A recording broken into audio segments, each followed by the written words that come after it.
Hey YouTube family, all magicians out there, especially coin magicians. I'm going to make a copper silver coin today using this Kennedy half dollar.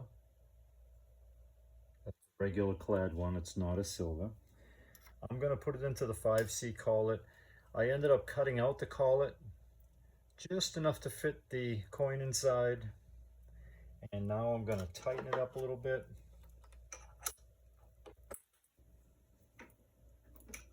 Enough not to squish the coin, but enough to really hold it tight. I'm going to start up my machine. I add oil to the coin and the cutter. Slide it in.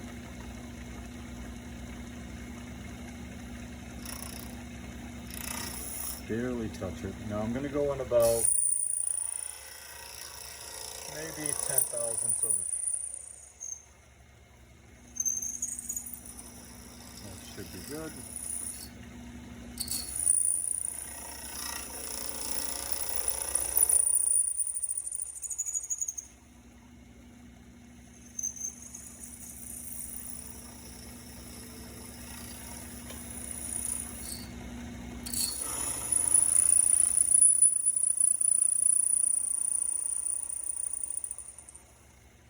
You want to watch out for those pieces of metal right there, and never ever put your fingers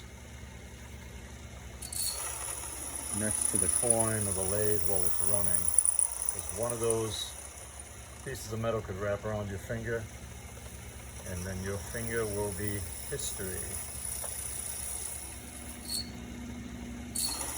And I don't know that from experience, I'm just using common sense. I like my fingers. Okay. But it's very hard to do coin magic if you don't have fingers.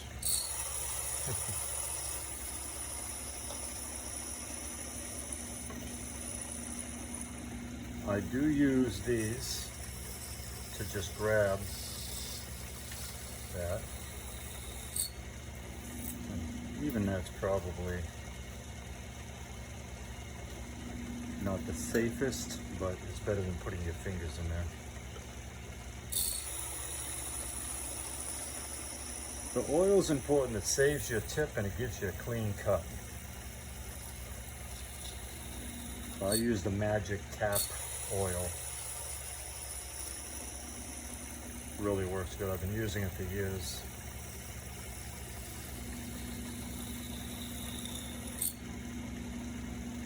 I had a few mini lathes in the past, but this one's the perfect one.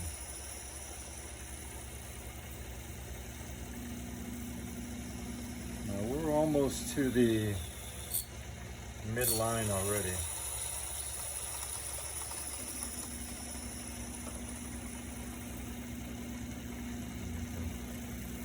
I like to also put a little oil on the cutting tip right above it, as well as the coin. This way here, as it's cutting, the oil is kind of dripping towards the tip there too, feeding it. So in case you run low on the coin itself, the tip always maintains a little bit of oil. Again, you only want to take off a little bit at a time. If you try to get too much, you can pop that coin right out of there. But it's trial and error.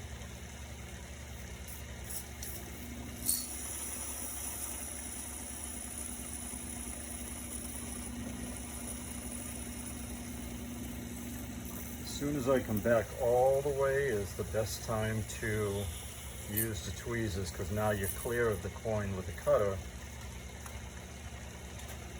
And you can just get rid of that. I've got just a little, see, I've just touched the 5C collet on the edge, so I know that I'm halfway there. I go in just a little more too right about now. I turn the cutter in just a little bit so there's no bevel in the middle. Now I just pull out. Shut the machine off, again, keeping your hands clear. I'm going to turn the machine till this rod locks it in. Now I can put I break a bar in here, break it open, hold the coin, tap, and releases the coin. It just opens just a hair. I don't know if you can see.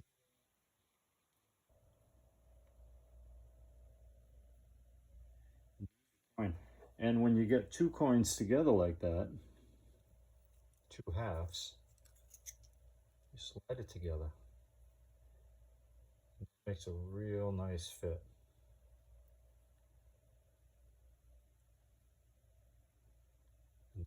This is how I make my split coins too. I end up cutting a recess in the bottom, 20 millimeter to be exact, and maybe a 1/2 millimeter deep, and that will clear a magnet of that size. But that looks pretty. All right, I'm going to get a copper coin and put it in there, show you.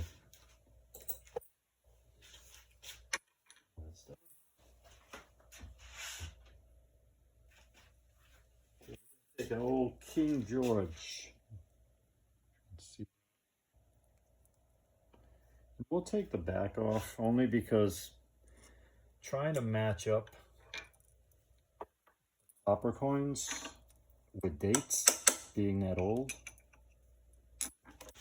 it's not easy. But sometimes I do find dates that are the same, and it's real nice. But trying to get the exact wear on the coin and everything is not an easy task, but I like to do it. And, I don't charge a whole lot of money to get it done. All right, I'm going to turn it. Again, I'm going to oil the coin. Move in on it.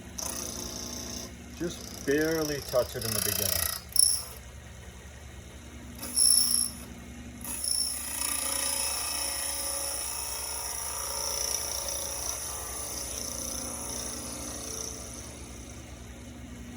There we go, perfect. See how nice and clean that copper is? Some of these old coins aren't copper, they're bronze. But they cut the same way, they look great. You can age the coins later if you'd like to really give them some patina.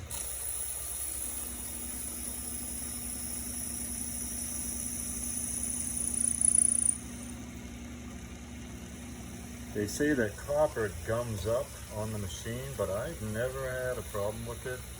Maybe it's just the cutters I use and the machines I use.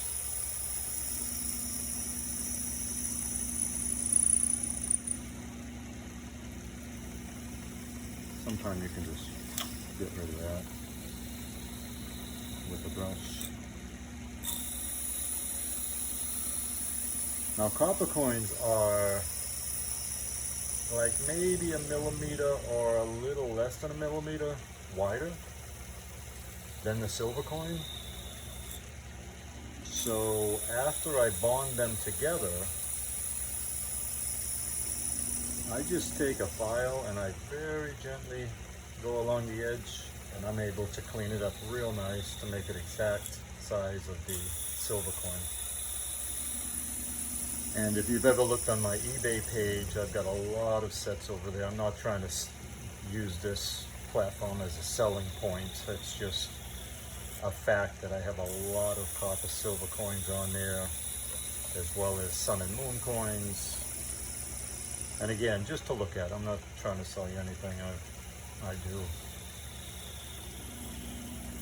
do okay on eBay. I don't.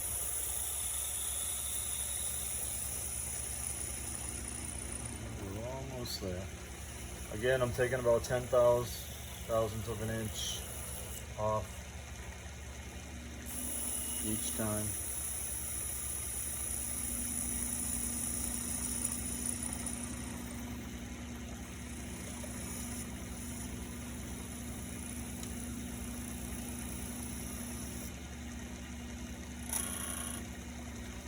I've reached the midpoint. I'm going to go in, and right about here I go in just a hair more, just so there's no dome in the middle. because sometimes there is. I'm gonna back out, shut off.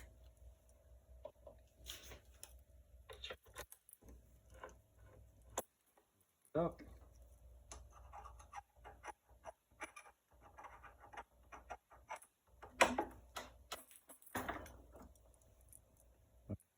Hold the coin, tap it. There we go. And there it is.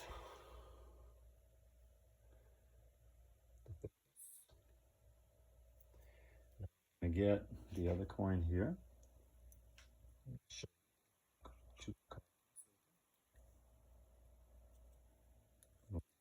Together.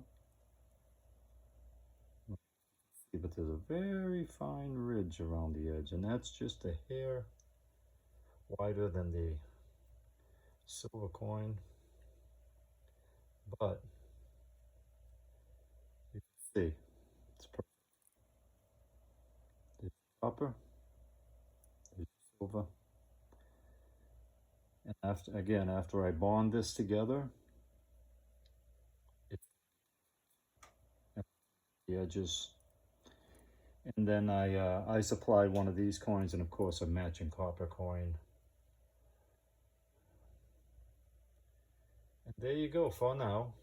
I'll be back with other stuff. I just wanted to get this first video out there. Again, I used to do coin magic years ago. I still do, but I do have a video on YouTube of an Aikido coin box routine that I do, one of David Roth's old routines.